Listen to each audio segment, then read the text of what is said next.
Okay, what's going on, you guys? Welcome back to another episode of the Fortnite Mythbusters. So the Doomsday event went down yesterday, and now the storm is a massive wave of water, and that makes for some pretty insane myths. So just like always, if you do have a myth you would like me to test in the next or future episodes of the Fortnite Mythbusters, make sure to go down in the comments and drop a comment of that myth for a pretty good chance to be featured. Also, if you are new around here and you do enjoy my content, feel free to consider dropping a sub and turning on those post notifications. Just about 80% of my viewers are actually not subscribed, so it really will help us on the road to 1 million subscribers. As well, let's see if we could smash 27,985 likes on today's episode. That would be insane. But without further ado, let's get right on in to today's video. Kicking things off, jumping straight into the first myth. The first myth is, since you can't jump onto a launch pad while in zone anymore, what happens when you swim onto a launch pad while you're in the zone? So obviously the zone before, you were able to run around, you were able to build, heal, whatever you wanted to, but now since it's water, you are swimming and you don't exactly walk on the ground. Now something you might want to take note of, even for a real game, is that you are not able to place a launch pad while you are in the zone. So instead of doing that, I actually placed a launch pad in the zone. I waited for it to fully get engulfed by the water. I then swam onto it, and I was surprised to see that it did launch my player up really high, like straight through the water. Usually you swim super slow through the water, but this time it just launches you straight up. Something that I found super interesting though is no matter how long I was swimming for, the moment that I would leave the storm, I would actually have the option to redeploy my glider.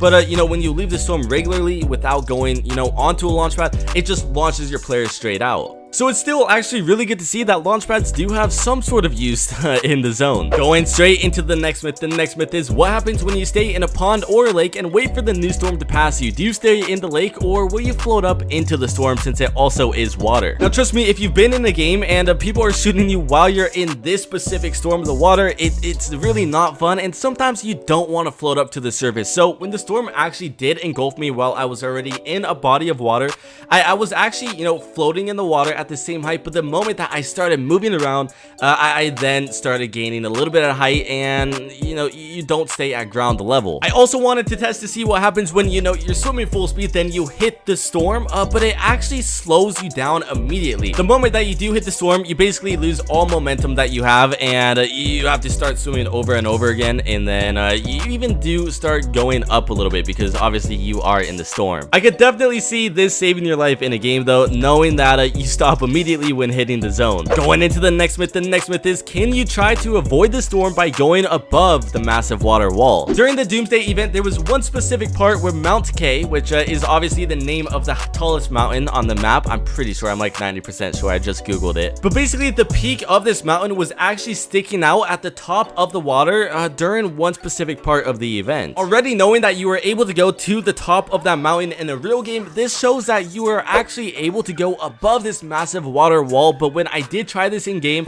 unfortunately there is also the regular storm that comes along with it. What's cool to know though is that you actually are still able to walk around the normal speed. You aren't swimming, your player you know, it's just kind of standing there, but it's really trippy to see this massive water wall come at you and then actually being up at the top, kind of stranded. I then jumped off of the mountain into the water, and my player started floating down and swimming like normal. But no, unfortunately you are not able to actually avoid the storm by doing this technique. Going straight into the next myth. The next myth is, what happens when you add over 1,000 friends on Fortnite or have 1,000 friends online on Fortnite at the same time? I was actually shocked to see that the person who suggested this myth, his comment got over 1,000 likes. So you know, over the past week I sent out a community post telling people to add my second account, which is use code Nexiph. You guys could still add it if you want, and I went on the task to get over 5,000 people added on my account to you know, at one point hopefully have over 1,000 friends online. Now I surprisingly actually learned a whole ton from this myth. One, I learned that you could have a max of 700 friend requests pending on your account. And the next main one is when you get to around 2,000 friends on your friends list, your account basically becomes unusable, at least in the Epic Games launcher. It is extremely laggy. It takes forever to even load up anything in the game, or at least on this account, and whenever I try and accept all friend requests,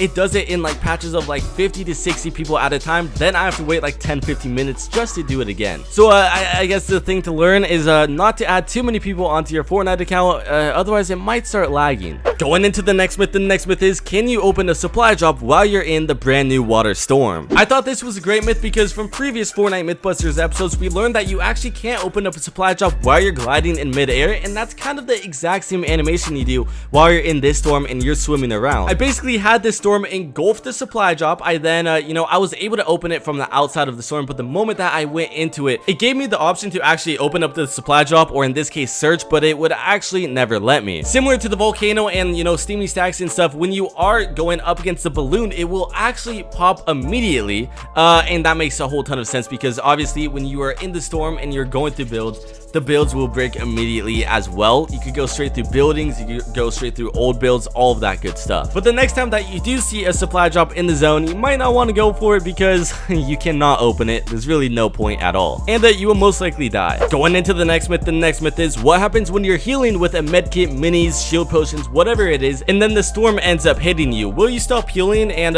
begin swimming? So this is actually a great myth because in a real game, you trying to heal in the zone, you obviously are not able to, and a whole ton of people have actually been complaining about that recently. When I tried this myth out, I only had a medkit, but a minis as well as the shield potion and any other healables, they will act the exact same way. The moment that the storm does hit you, it will cancel it out and you'll immediately just start swimming. You have no way to actually heal yourself while you're in the storm right now. I even had a bandage bazooka and I was in the zone attempting to try and heal myself, but it would just not let me pull out the bandage bazooka. I was trying to glitch it, do whatever I could, but no matter what, when you're in the zone, unfortunately, you can't heal. You need to somehow outswim that. I really do hope Fortnite, they end up changing this and allowing you to heal in the storm because it really doesn't make sense. You're in the zone, you should be able to heal yourself. Going into the next myth is, what happens when you throw a decoy into the storm? Now, decoys are known to basically replicate your player, so throwing them into the storm, technically, they should start swimming around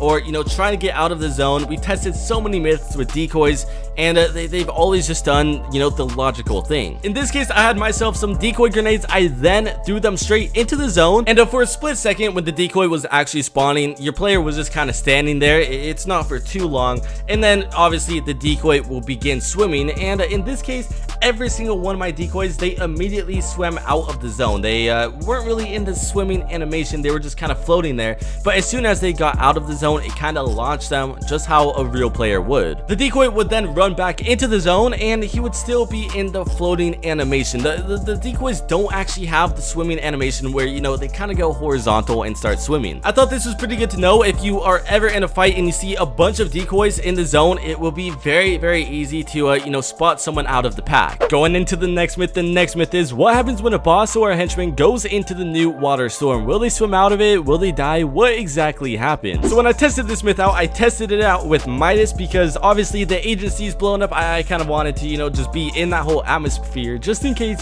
something happens during season 3 and we don't have it again. I'll have some sort of recording of it. From what we know from previous episodes of the Fortnite Mythbusters, whenever a henchman or even a boss gets engulfed in the storm, they will survive for a couple of seconds and then obviously they'll end up taking damage to the storm and end up dying, dropping all of their loot for anyone to come and take for free basically. After waiting a super long time at the agency for the storm to finally reach us, MIDAS was just standing there and the storm really had no effect on him. I mean, he was just standing there. My shadow henchman disguise actually got, I got revealed. I no longer had the shadow henchman disguise on, and theoretically the boss should have started shooting at me like how he would in a regular game. It showed that he obviously had the question mark above his head. He wanted to fight me, but he didn't take any shots, nor did any of the other henchmen around. But anyways, unfortunately, MIDAS, a boss as well as henchmen, they don't swim in the new storm. That would be sick though. Going into the next myth is, can you fish in the brand new water storm? Now honestly, it's a water storm. This myth makes a whole ton of sense, but whenever I tried it out in game,